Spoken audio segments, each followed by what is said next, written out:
Pak Luhut, Pak Bahlil, Pak Jokowi karo Pak Prabowo kudu dikandani iki. Eneng info sing menarik. Ini adalah Adam. Pemuda asal Riau ini mendampingi masyarakat sulap lahan gambut langganan kebakaran jadi desa wisata. Keren kan? Yang mana dulu mereka bertani itu hanya fokus ke sawit, sekarang udah ada kegiatan ekonomi lain, yaitu semangka. Harapannya apa? Semangka ini perlu air yang sangat banyak. Dengan masyarakat menanam semangka, dia menyiramkan semangka itu setiap hari, mereka tengok setiap hari, akhirnya juga mereka menengok lahan tersebut.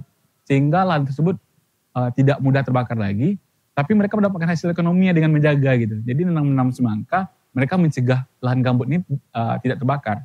Lanjut mengenal Adam. Adam adalah salah satu peserta We Create Change 2 yang berasal dari Riau.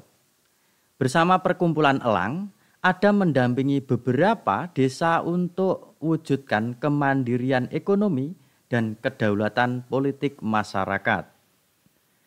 Salah satu desa yang mereka dampingi adalah Kampung Dayun, Kabupaten Siak, Riau. Sahabat tani sekalian masih ingatkan kebakaran yang terjadi pada tahun 2015 dan juga tahun 2018 yang mana asapnya sampai terkirim ke negara tetangga. Kalau saya sih ingat saya memang ada ya kebakaran yang asapnya itu sampai negara Singapura.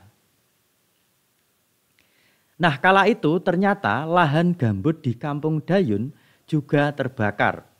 Berangkat dari sini, perkumpulan elang ataupun komunitas elang bersama Adam mendampingi kelompok tani cemerlang di Kampung Dayun untuk mencegah lahan gambut tersebut terbakar lagi. Keren sekali ini.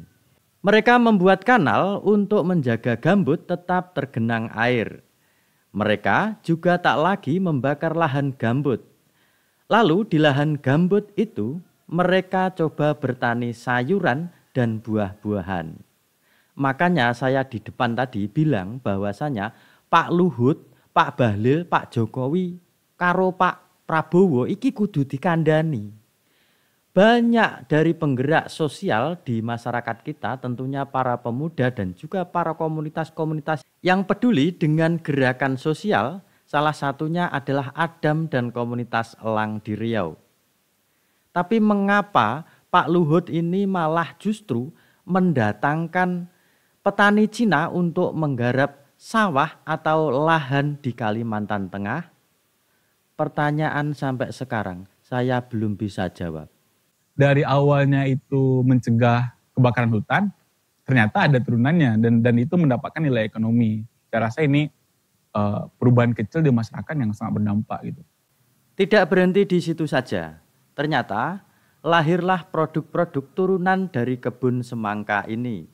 Contohnya sirup semangka, keripik semangka, dan batik motif semangka. Selain itu, ada embung yang akhirnya dijadikan objek wisata. Awalnya embung ini digunakan sebagai sumber air untuk memadamkan kebakaran lahan. Jadi ketika ada kebakaran lahan gambut, maka embung ini digunakan untuk pasokan air menyiram kebakaran tersebut. Tapi sekarang sudah berbeda bahwa fungsi embung tersebut sebagai pusat pariwisata. Pada tahun 2022, Kampung Dayun raih juara 1 kategori kelembagaan dalam Anugerah Desa Wisata Indonesia. Memang betul-betul keren. Nah, di sini juga terlihat fotonya ya, yang awalnya sekitar tahun 2019 itu masih lahan gambut yang terbakar. Dan di tahun 2023 ternyata lahan tersebut sudah menjadi pusat wisata yang sangat-sangat keren. Tetapi sebenarnya apa yang dilakukan oleh Adam dan juga komunitas elang tadi atau perkumpulan elang tadi itu juga masih sebagian saja. Masalahnya lahan di Riau sudah banyak dikuasai oleh berbagai perusahaan. Di Riau misalkan, itu rata-rata penguasaan lahan itu dikuasai oleh perusahaan semua. Berapa besar konsesi yang ada di Riau? Berapa besar HTI ada di Riau? Berapa besar kebun sawit yang milik perusahaan di Riau gitu. Nah ini juga berlawanan dengan pemahaman kita bersama, pemahaman dengan lembaga kita yang mana seharusnya wilayah kelola itu harus diberikan kepada masyarakat. Juga proyek pembangunan yang bikin masyarakat tergusur.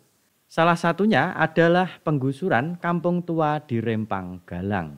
Sama seperti kasusnya di Rempang Galang, 16 kampung adat yang mau digusur, yang mau dimasukkan investasi di luar gitu. Tapi pemerintah harus berpikir lagi. Ini kampung-kampung tua yang digusur gitu. Ini tempat kelahiran mereka tumbuh besar di sana gitu. Hingga saat ini, warga terdampak PSN Rempang Eco City terus suarakan tolak relokasi. Meski demikian, pihak BP Batam terus berusaha mempengaruhi sejumlah warga agar bersedia direlokasi. Tentunya ini terkait dengan kepentingan para pemodal, di mana bahkan masyarakat adat pun harus dikalahkan untuk kepentingan para pemodal. Tanya kenapa? Menurut warga setempat, ini adalah usaha untuk memecah belah mereka. Sementara itu pada Januari 2024, Ombudsman RI telah menemukan 4 pelanggaran dalam proyek ini.